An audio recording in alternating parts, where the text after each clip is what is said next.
Okay. I know it's a long week. Alright, correction, a long month. But today we have in front of us the N10. This is a phone I don't know about. Is this a OnePlus phone?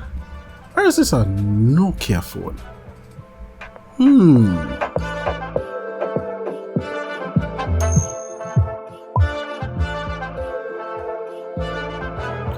Hello folks, and welcome to another episode of Technicational. And what we have in front of us today is the N10, or the Nord, or the OnePlus Nord N10, or the OnePlus Nord N10 5G. Yes, this is not really a phone that a lot of people know about, but we're going to review this fully right now. Now, before we actually get into it, I have to give a big shout out to CellJamaica. They actually provided me with this product to review.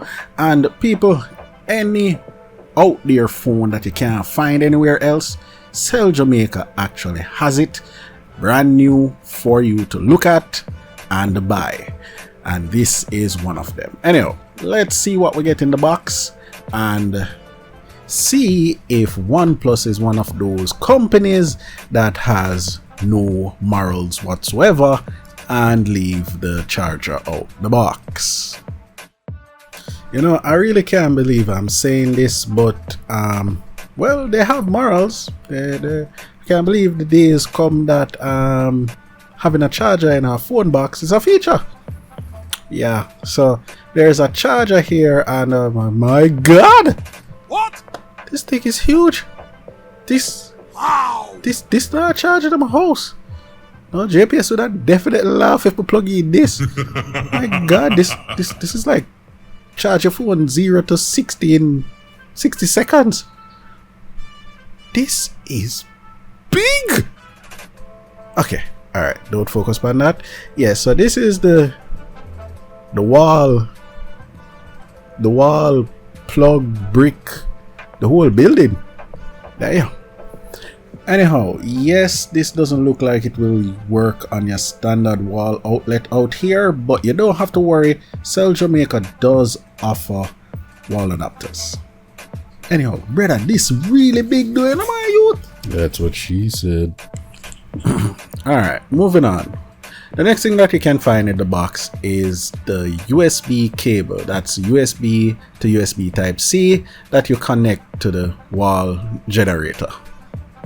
And that's it. That's all you get in the box. No headphones, just these two things. And the phone. Yes, they still put phones in the box. Okay, enough fooling around. Let's just get right into it. This is the N10, and some of the specs you want to know about this. Let's get it right off the bat. You get 6 gigs of RAM, 128 gigs of storage. You also have a 60 megapixel camera, punch hole camera at the front, and at the back of the phone you have a main 64 megapixel camera, a 8 megapixel ultra wide, a 2 megapixel depth sensor, and a 2 megapixel macro camera. Why is there always a macro camera on these budget phones? Anyhow, at the back of the phone you also have a fingerprint scanner, which is lightning fast, and you know this before. You're using USB Type-C to charge the phone. You get dual speakers, stereo speakers on this, so that's nice. You get a 6.5 inch LCD screen, and this phone is a dual SIM phone, so you can fling in your Digicel, fling in your Flow, and the two of them work no problem. You also can use expandable storage if the 128 gigs is not enough for you. And to be honest, this phone, the only thing I think holding this phone back, and that's just my honest opinion, and that is the processor. And the reason why I say this is because the N10 is using the Snapdragon 695G, and the time this was released you had better mid-range processors you could have just flinging at this. So I'm gonna be really honest with you. Although I said I have a concern with the processor, it's not because the processor is a slouch or it slowed down. None of that never happened when I was testing the phone whatsoever. I played every single game and nothing ever stutter. I go through the UI up and down and everything was silky smooth with the 90 Hz display. The reason why I say I'm very concerned about the processor, it's the longevity of the device. How will it stand up 1 year from now? Okay, let's move on. Let's talk about camera quality. Now, this phone has a lot going on around the back with the cameras, but let me start off by saying I really do love the camera interface for this phone. It is just different, not the normal 1-2 that you would see on most other phones or mid-range phones.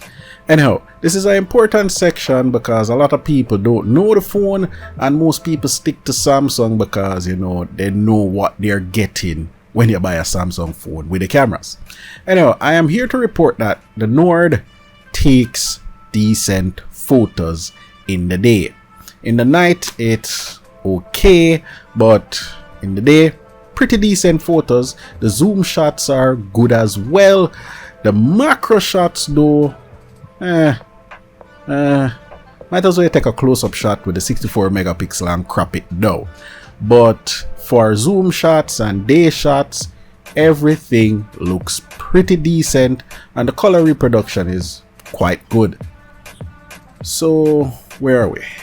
Battery life, yes, battery life. Now the OnePlus Nord N10 has a 4300 milliamp hour battery, and any phone with this size battery not gonna really dead for you by the end of the day, but you will definitely have a low percentage if you pressure it because it's not a 5000 milliamp hour battery. But the good thing about this phone is that it has a wall generator, aka wall adapter, that will charge up this phone in minutes, literally in minutes. So battery life is not a problem on the Nord.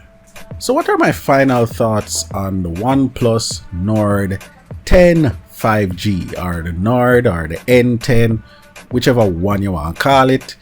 Yeah, I'm gonna be honest with you. This phone is the first entry for OnePlus for them mid-range phones.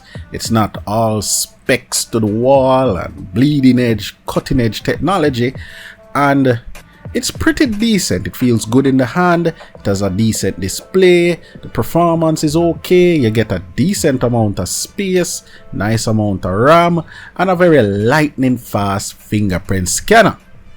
But the price point that this phone comes in is squarely fixed against roughly a Samsung A51. And you do know that the mid-range market for smartphones is just really hyper competitive right now, with Samsung in it and Xiaomi just battling for the money in your pocket. And OnePlus has entered the market, but to be honest, that price point compared to an A51, the A51 is giving you some more bells and whistles for your money. But OnePlus is always dedicated to give you a highly customizable launcher, experience, and updates for long periods of time. So, you know, if you do get your hands on a Nord, you don't have to worry about security updates and updates for the phone. Anyhow, guys, thank you guys for watching. If you haven't subscribed as yet, please do. Tell your friends about it. And I have to say, big up Healings. We have made it to the 4,000 subscriber mark, and it seemed like we are steamrolled to the 5,000k subscriber mark. So thank you guys, really, I appreciate it. And as I said, it was a rough week, all right, a rough month, but I am trying. I have so many things piled up and I have so many things to actually share with you guys. So until next time, keep safe and peace. Snakes in the grass, you gotta watch where you step. Blood on the leaves, you either kill or be killed. When there's food on the table, you either eat or you starve. And when the sharks in the water, you either sink or you swim. It's a jungle out there. It's a jungle out there. It's a jungle out there.